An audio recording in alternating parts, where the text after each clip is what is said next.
लातूर जिल्ह्यातील बाभळगावचे सुपुत्र आणि महाराष्ट्राचे माजी मुख्यमंत्री, माजी केंद्रीय मंत्री आणि लोकनेते विलासराव देशमुख यांच्या 14व्या पुण्यतिथीनिमित्त त्यांच्या जन्मगावी बाभळगाव येथे भावपूर्ण श्रद्धांजली सभेचे आयोजन करण्यात आले.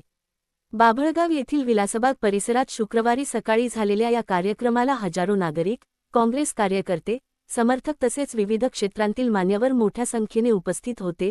उपस्थितांनी विलासराव देशमुख यांच्या प्रतिमेस पुष्पांजली अर्पण करून त्यांच्या स्मृतींना अभिवादन केले.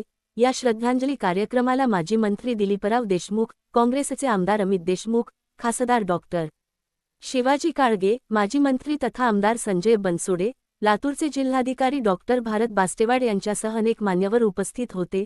लातूर जिल्ह्यासह मराठवाडा आणि राज्यातील विविध भागांतून नागरिक व कार्यकर्ते बाभळगावात दाखल झाले होते. त्यामुळे विलासबाग परिसरात सकाळपासूनच मोठी गर्दी पाहायला मिळाली. विलासराव देशमुख यांनी महाराष्ट्राचे मुख्यमंत्री तसेच केंद्रात मंत्री म्हणून काम करताना लातूर आणि मराठवाड्याच्या विकासासाठी दिलेल्या योगदानाची यावेळी उपस्थितांनी आठवण काढली.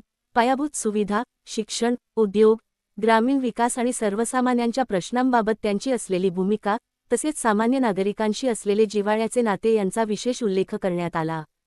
विलासराव देशमुख यांच्या नेतृत्वाची आठवण काढताना त्यांच्या लोकाभिमुख कार्यशैलीचा आणि विकासाच्या दूरदृष्टीचा गौरव करण्यात आला.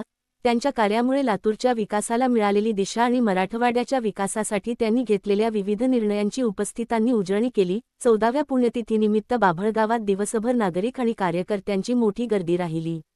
संपूर्ण विलासबाग परिसरात विलासराव देशमुख यांच्या आठवणींना उजाळा देणारे भावनिक वातावरण निर्माण झाले होते. लोकनेते विलासराव देशमुख यांच्या स्मृती आजही जनमानसात जिवंत आहेत, याची प्रचिती त्यांच्या पुण्यतिथीनिमित्त बाभळगावात उसळलेल्या या जनसागरातून आली.